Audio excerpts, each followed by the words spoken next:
Halo, salam jumpa para pecinta catur dan selamat datang kembali di Catur Kita Channel. Bagaimana kabar teman-teman hari ini? Semoga baik-baik saja ya. Dan pada kesempatan kali ini kita akan membahas sebuah jebakan catur yang bernama Lasker Trap atau Albin Counter Gambit. Nah, bagaimana langkah-langkahnya? Tetap tonton terus videonya.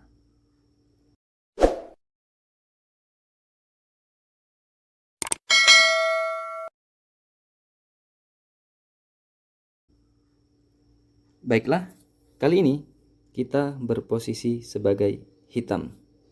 Permainan dimulai dengan pion ke D4, lalu hitam pion ke D5, dan putih pion ke C4. Gambit menteri.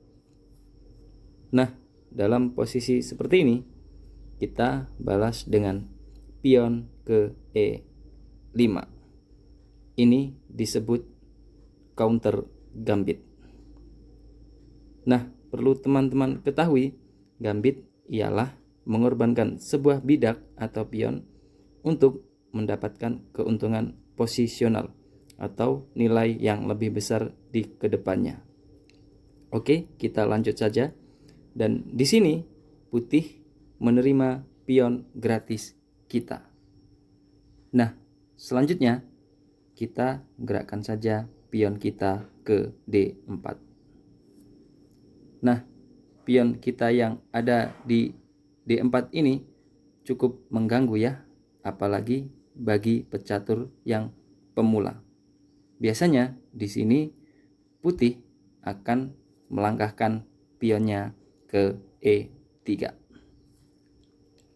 Tujuannya ialah apabila kita pion kali pion, lalu putih bisa menteri kali menteri sekak.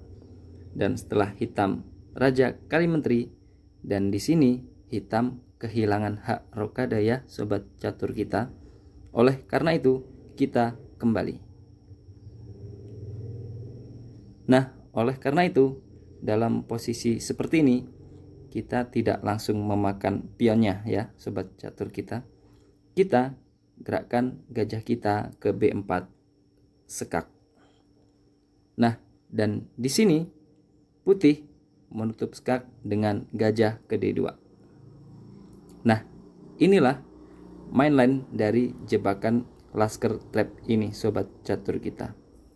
Di sini kita makan saja pion yang ada di E3, mengorbankan gajah kita. Biasanya di sini putih akan langsung mengambil gajah kita. Nah, pada posisi seperti ini kita tidak langsung menteri kali menteri ya sobat catur kita, tapi kita pion kali pion sekak. Di sini apabila raja kali pion, maka menteri akan hilang ya sobat catur kita. Oleh karena itu dalam posisi seperti ini raja harus bergerak ke peta E2. Nah, di sini kita langsung makan saja kudanya dengan pion dan promosi kuda. Nah, kenapa di sini kita harus promosi sebagai kuda, bukan menteri? Nanti kita akan lihat bedanya. Nah, bagaimana jika dalam posisi seperti ini putih benteng kali kuda? Ya, kita gerakkan saja gajah kita ke G4 sekak. Dan setelah raja berpindah, maka putih akan kehilangan menterinya. Baiklah, kita kembali. Nah, bagaimana jika dalam posisi seperti ini putih tidak benteng kali kuda, melainkan raja kembali ke peta E1? Kita gerakkan saja menteri kita ke H4 sekak. Dan jika di sini putih menutup skak dengan pion, maka kita menteri keempat sekak. Dan setelah raja berpindah, maka putih akan kehilangan bentengnya ya sobat catur kita. Baiklah, kita kembali. Nah, bagaimana jika dalam posisi seperti ini putih tidak dengan pion ke G3, melainkan raja berpindah ke peta D2? Ya, kita gerakkan saja kuda kita ke C6, mengancam gajah. Dan setelah gajah menyelamatkan diri, kita tidak langsung mengembangkan kuda lalu rokade pendek ya sobat catur kita, tapi kita di sini gajah ke G4 mengancam menteri. Nah, dalam posisi seperti ini, apabila putih menutup ancaman dengan gajah ke E2, di sini kita langsung rokade panjang dan ini sekak. Dan setelah raja menyelamatkan diri, putih akan kehilangan menterinya. Baiklah, kita kembali.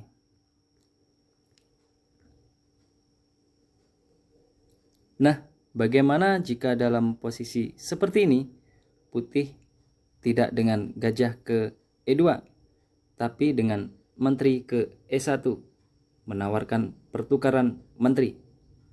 Nah, dalam posisi seperti ini kita sama saja silakan lakukan rokade panjang dan ini sekak.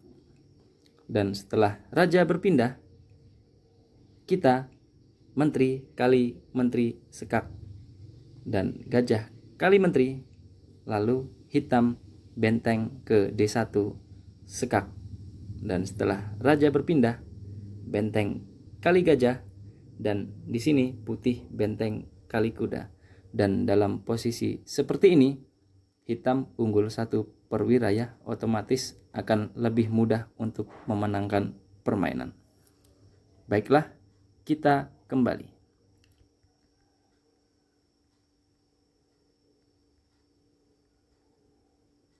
Nah, kita akan buktikan ya bagaimana jika dalam posisi seperti ini kita promosi sebagai menteri.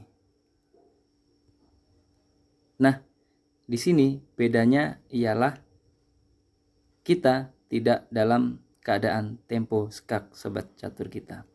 Jadi di sini putih pasti akan melakukan menteri kali menteri tempo sekak, dan setelah kita raja kali menteri, putih pasti dengan benteng kali menteri.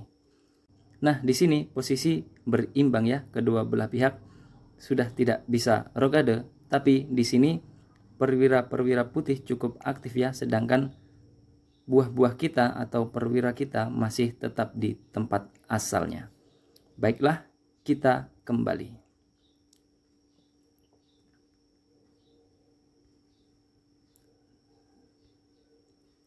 Nah, dalam posisi seperti ini, apakah jawaban terbaik untuk putih?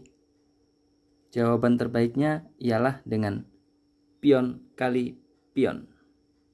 Dan setelah hitam menteri ke H4 sekak, putih bisa menutupnya dengan pion. Dan setelah hitam menteri ke E4 mengancam benteng, putih bisa dengan kuda ke F3 menutup ancaman. Dan di sini hitam bisa dengan menteri kali pion sekak, dan di sini gajah tidak bisa memakan menteri ya karena sedang terpin oleh gajah hitam kita. Otomatis di sini putih harus menutup sekak dengan menteri. Dan setelah hitam gajah kali gajah sekak, putih kuda kali gajah, dan setelah itu hitam menteri kali menteri dan putih gajah kali menteri. Dan dalam posisi seperti ini masih cukup berimbang ya. Di sini hitam bisa melakukan pengembangan gajah atau kuda dan kedua belah pihak masih bisa sama-sama rokade. Baiklah, itulah jebakan laskar trap ini sobat catur kita.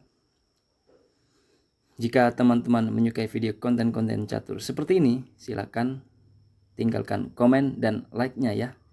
Dan jangan lupa terus dukung channel catur kita agar terus maju dan lebih berkembang. Sampai jumpa lagi di video-video saya berikutnya. Salam gens unasumus, kita semua satu keluarga.